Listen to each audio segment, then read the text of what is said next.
house lit, and my favourite programmes playing as you walk along, and you're imagining all the great things that you will do when you get home to make yourself feel better. You don't notice behind the hustle and the bustle that the pavement turns into stone. And you walk along, you go left and you go right as you have done 100 times before. So you are on autopilot, but your feet feel that the ground has changed and alert your brain for something new. All of a sudden, the rain stops and you look around. You can hear the trees blowing in the wind. You think to yourself, where am I? I was just in the city. Where have these trees come from? Faintly you can hear the road in the distance, but it can't be anywhere to be seen. Just the trees blowing and the stone beneath your feet. You look forward and you see great plains of grass with loads of flowers blowing in the wind. But the wind is not cold and the rain has not come again. A light summer breeze goes through your hair, warming your face. You don't know how and you don't know where you are, but you do know that you feel ultimately at peace. So you decide, screw it, let's go along the path. This is my adventure of a lifetime. So you walk along the path, not knowing where it leads, but feeling at peace and contented with your decision. You walk and you walk, seeing many animals go past you. The sound of the road faints. You continue to walk and shed your soggy jacket in favour of your t-shirt underneath.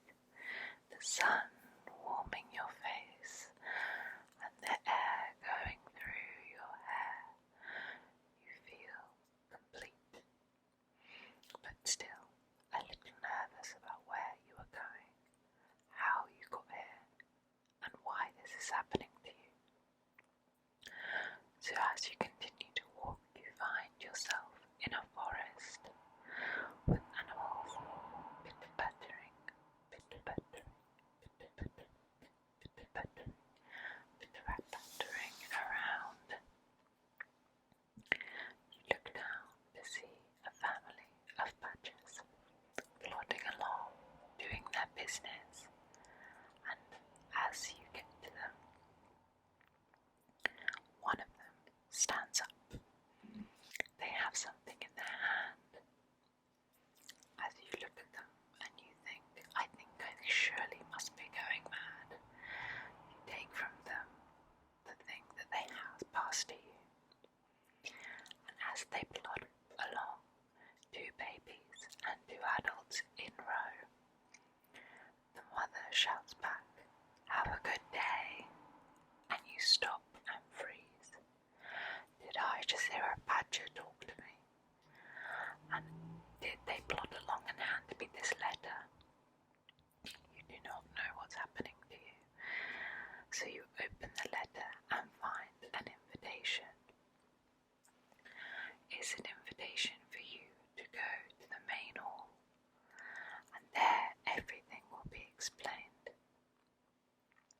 So, with the letter in hand, and magical little arrows appear on the woodland floor, lighted in gold, your path awaits you, which you gladly follow.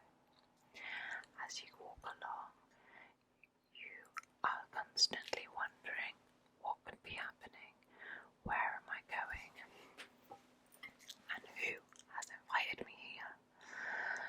You walk and you walk until the stone turns to sand. The sand leads to a shore of water, and you can hear it splashing along the ocean.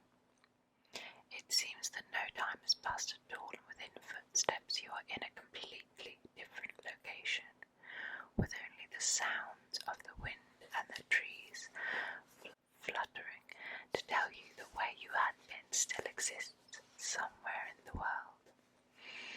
You are taken along the ocean, and you hear the shore rippling under the sand. As you get nearer and see your gold arrow await, it will take you past a shed and into what is undoubtedly another world. But just as you are going to enter the shed, you hear a little ruffle, and you don't know what it is, and suddenly you see the ground, the sand, the grains of sand flittering around as if by magic. But then as you see a tiny little head appear, you know exactly what that is. A tiny baby turtle pops his head up. Excuse me. Excuse me. Yes. What the hell is with this place? I swear all I've ever wanted in my life is for animals to talk to me, and now they are. I just can't handle it. These are of course words that you did not say out loud, for the turtle was much too polite. You lean down and say, "Of course I can. How can I be of assistance?" "Well, I really need to get to the sea, but those massive seagulls are really making me nervous, and you're pretty big." "Charming," you think to yourself. "Please, can you help me get to the ocean without being eaten?" So, as is passed so politely, you say, "Of course, it's the least I can do." So, with your hands as a shadow and your back hunched over, you follow the little turtle all the way into the ocean. He says, "I've never been to the ocean before. I just woke up and I knew I had to go. I didn't really know the way, but I just went with my gut feeling, and it brought me all the way here. And it wasn't until I saw the birds that I had to hide and stop, because I was deadly afraid, and I needed some help." "Well," you say, "I'm here now, and you can finally complete your journey and start a new one, wide in the ocean." Just as he's getting to the very edge of the rippling shore, he looks back and says, "Thank you. I didn't know where I was going, and I didn't know how I was really going to get there. I just knew in my gut it would work out." And you say, "Have a great life." And he turns round with a smile, and then pitters-patters into the sea, off on his very own adventure. As you are following the arrow round the shed, you think to yourself, "Am I the turtle? Was he put there to show me that the path is right and I should just trust my gut and follow it?" As you're pondering these thoughts and carrying your bag and your coat is damp and getting really heavy, you meet what you know in your heart is your final destination.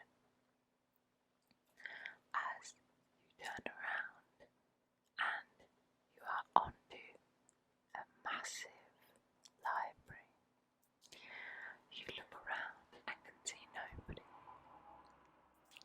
So you pull out one of the books. "What are you doing?" "Oh, I'm so sorry. Somebody invited me here, and I was just trying to fill the time, so I thought I would do some reading." "Ah, well, aren't you supposed to be making the story instead of reading it?" "What, did you send the invite?" "I did, and I wanted to bring you here because I can tell that you are very special and that you have a lot of potential. But I thought I would just bring you here as a reminder, because you are your greatest asset.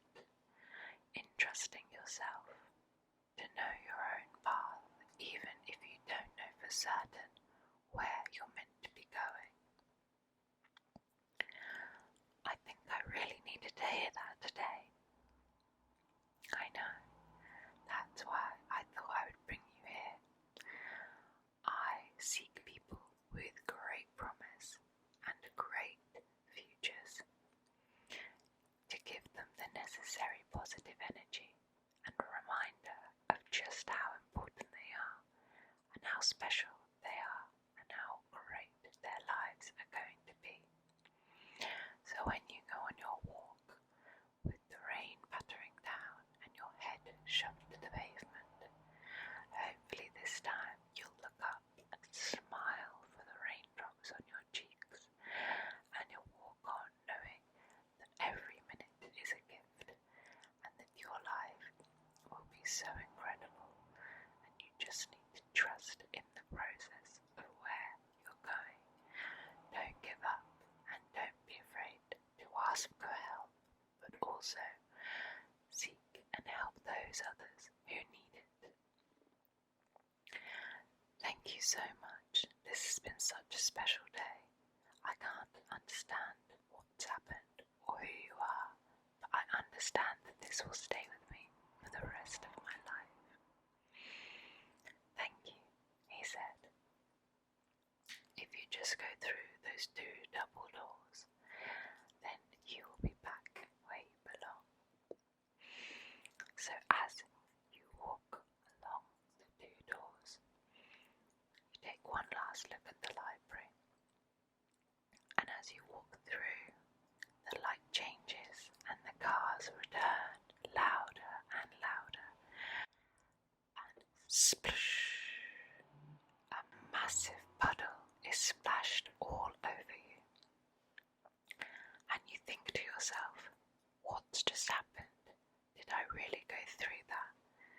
Or did I just zone out and completely imagine the whole thing?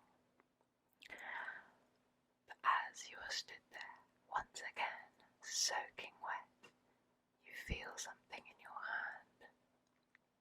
A book you forgot to put back into the library, and you hold it to your chest, and you look up and smile into the rain. I hope you guys enjoyed that story, and I hope that it made you sleep